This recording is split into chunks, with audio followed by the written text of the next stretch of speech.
the idea around that too is spend some time, energy, and money, but don't have these stringent ROIs against it so that you can really experiment without feeling any kind of guilt or sort of pressure. And then you'll see what sticks and what doesn't stick.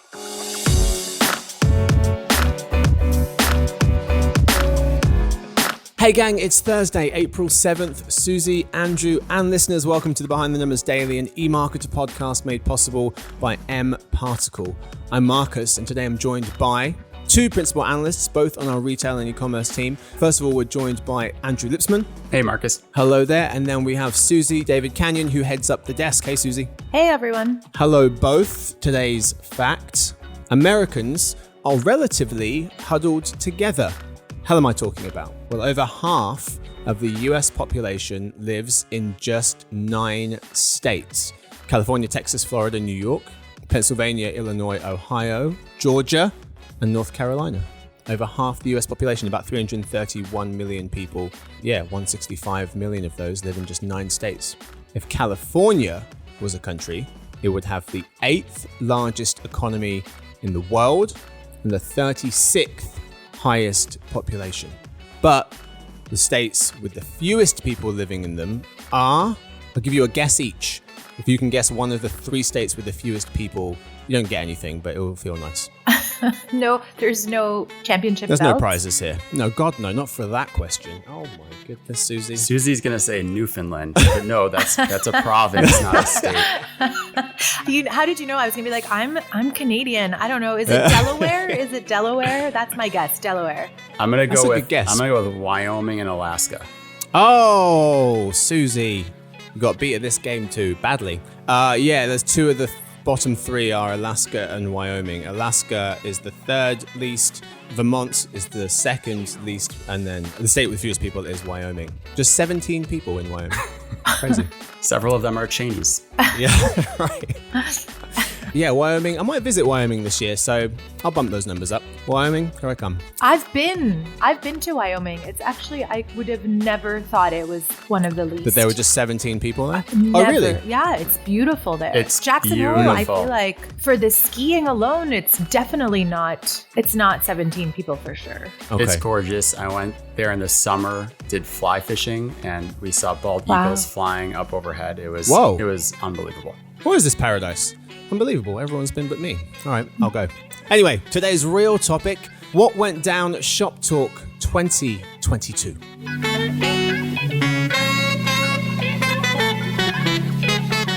Shoptalk is the world's largest retail conference that took place this past March 27th to the 30th at the Mandalay Bay in Las Vegas. Among the featured speakers were Instacart CEO Fiji Simo, Sam's Club CEO Kath McClay, and Warby Parker co-founder and co-CEO David Gilboa.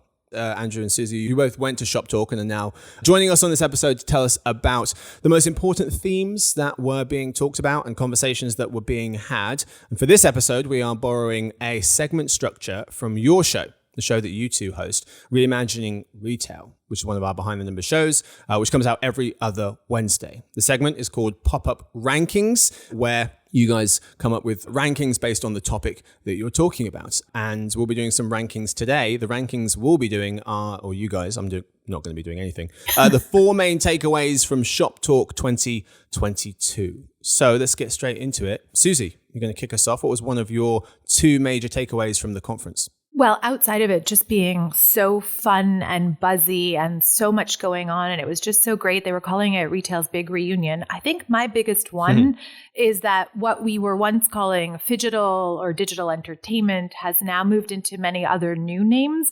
But this idea of connected services, of having blended experiences across the entire ecosystem is critical.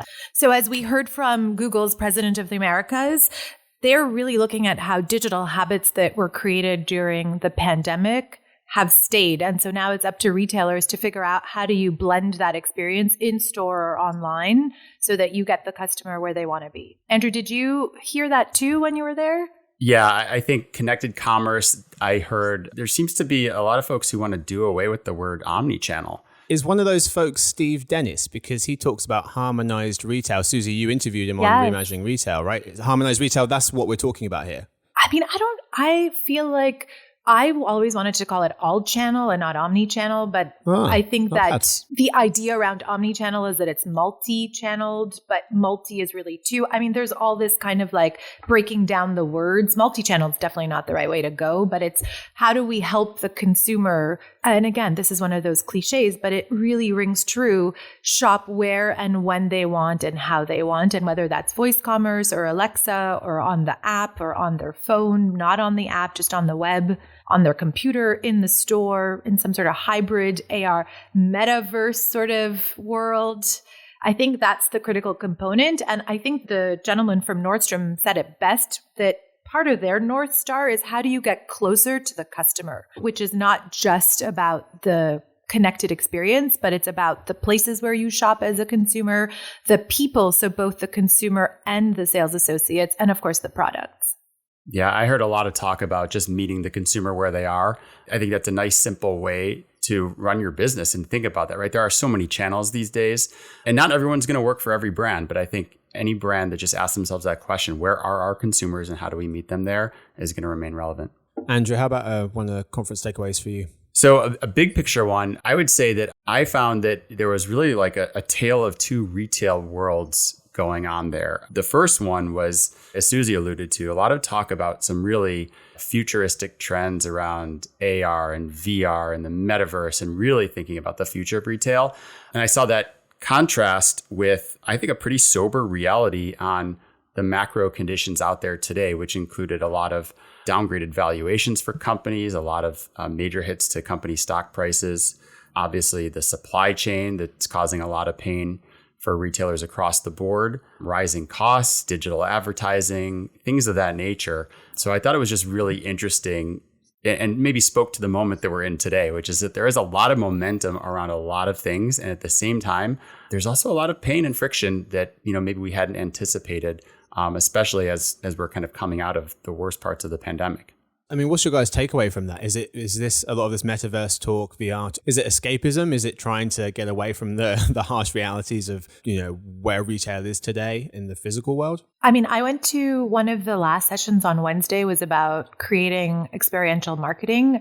And what one of the panelists said was around, you have to respect your consumer and be where they are.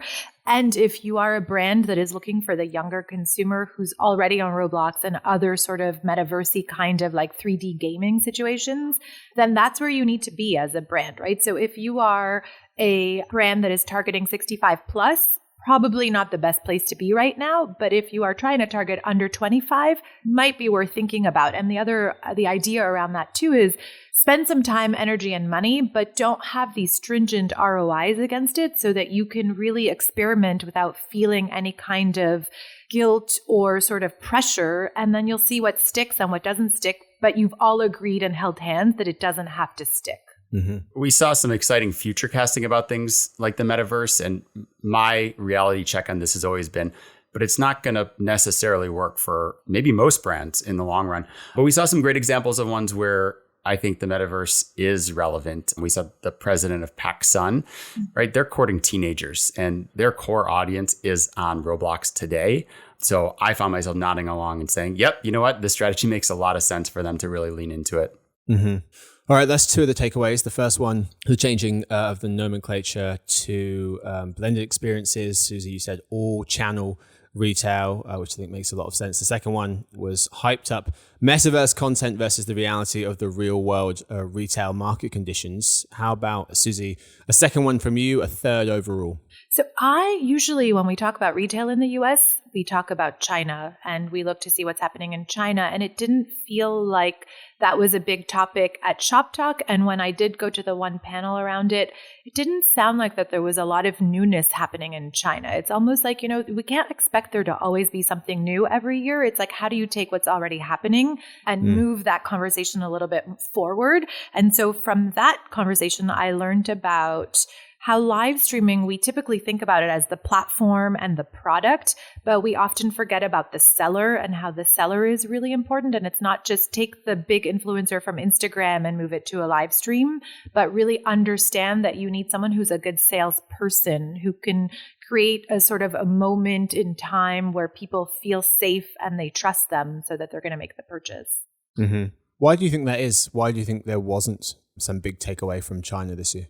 I mean, in past conferences, I will say Alibaba has always had a huge presence. China has been pervasive, and it did feel much more muted this year. And some of that could be stemming from where Alibaba is today, with their stock price taking a hit, a lot of rationalization of the market in China, and leadership changes and everything that's kind of going on with big tech. I think that probably played into it, but there were still plenty of mentions about China and the evolution that's happened in the market. And so it's not that it didn't exist, it just was more tamped down. Less newness. And I feel like we talk a lot about TikTok, which if you think about it is kind of from China, even though we don't necessarily attribute it to China. But so there is definitely always some conversation around China, but it wasn't quite as overt as it was in the past, I would say. That's true. But it's great to point out TikTok, because TikTok commerce was all over the place too.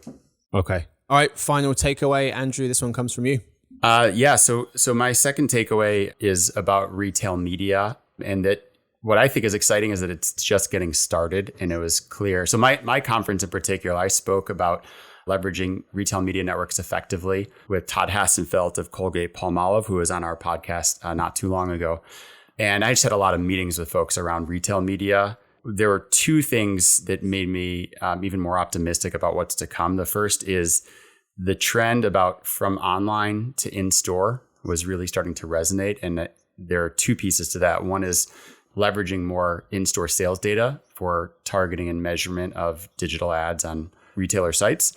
And then also I started to see some resonance around the idea of in-store digital media networks, digital signage entering into stores, and what that means for retailers becoming even bigger media networks. The second big trend that I saw there was, a ton of people talking about internationalization of retail media networks. In particular, one market that I heard about from 4 or 5 different people independently, which tells you there's a trend, was Latin America, specifically what's happening with Mercado Libre. And obviously Amazon has a pretty big presence in that market as well. And then also Asia, and specifically Southeast Asia, with some players like Coupang in South Korea and Shopee and across Southeast Asia. So to me, these are things that are just starting to bubble up. And I think independently, they have huge ramifications for the industry. So putting those things together, I feel like we're still very much in the early innings of retail media's ascent. Yeah. Yeah, our last Around the World episode focused on retail media networks in other countries outside of the US, and part of the focus was on Latin America, so definitely check that episode out. Of all the conversations that you were having, it seems like retail media is on fire right now. Were there any concerns at all? Is there any kind of collective concern amongst the people you were talking to in terms of things that could maybe trip it up, slow it down? I think there's an acknowledgement that Amazon is so far ahead of the competition, and everybody's trying to carve out their own space. The other piece I'll say, and I had some great conversations along these lines, is a recognition that there can be a tension between advertising and the customer experience. So, and I think this is actually very productive, right? There's often tensions between different competing business interests. I found that retailers and brands, and the way that they're thinking about it, is very smart. They understand the tension, and they're going to tread smartly into these spaces. But it is a tension that I think anybody who wants to lean heavily into retail media should be mindful of. Yeah. And I think personally, not having had any conversations out at Shoptalk, but the other tension that we talk a little bit about is the dollars. Marketers don't have endless budgets, right? So money is moving from one place to the other, but there's going to come a point where every retail media is going after the same dollars, and it's usually consumable brands that are sold through a third party and or by themselves, direct to consumer. But I wonder if at some point they'll start thinking about restaurants, quick service, other like travel and other sort of impulsy sort of purchases that you would be making as potential new ad dollars that you can add to the retail media network. Well, that's it for the lead. It's time now for the halftime report. So we'll start with Suzy. We'll take a takeaway from you from the first half, and then we'll go straight to Andrew. Suzy, what's your main takeaway? So my key takeaway from Shoptalk is really that retailers and brands need to be where the audience is. I know we say that all the time, but it just couldn't be more clear after the conversations we've had, especially because there are so many places where a potential consumer can be. Right. So you need to understand where your audience is, and then you need to give them options to make purchases and discover your brands in the way that they would like to discover. Andrew, how about for you? Retail media, still in inning 3, I'll say. I alluded to some of the innovations ahead where that's going to fuel the growth of a lot of ad dollars. And I didn't even mention some of the other ones that are going to happen as well. So there's a lot more to come. All right, time for In Other News, but first a quick word from our sponsor, mParticle.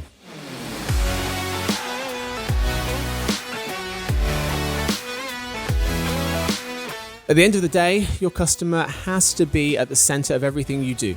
This starts with the right customer data strategy as well as the right foundation to solve the challenges that typically inhibit success, such as data quality, data governance, and connectivity. mParticle is your real-time customer data infrastructure that helps you accelerate your data strategy by cleansing, visualizing, and integrating your customer data from anywhere to anywhere. Ultimately, better data leads to better decisions, better customer experiences, and better outcomes. See why the best brands choose mParticle. Go to www.mparticle.com.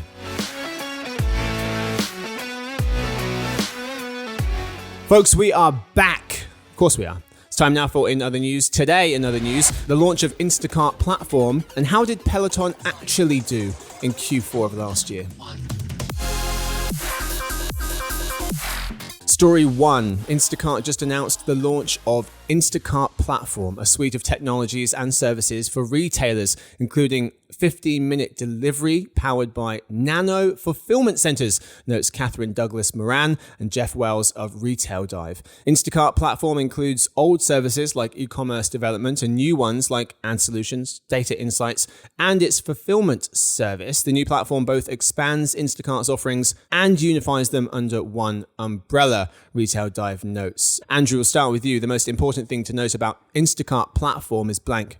What it means for their advertising solutions. I think that, as ad markets develop, you tend to have a clear leader in retail media. It's Amazon.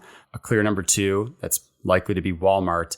And then, once you get to the third or fourth players, you're talking about being able to aggregate the opportunity for others. This is a clear shift in strategy for Instacart to build out a whole platform that standardizes the opportunity around grocers nationwide. And Instacart will be the major beneficiary of that advertising opportunity as they aggregate and standardize around that and provide, I think, an unbelievably compelling platform for brands. I also found Fiji Simo, Instacart's newish CEO, took the stage, and I found her view of their future strategy really, really credible and compelling.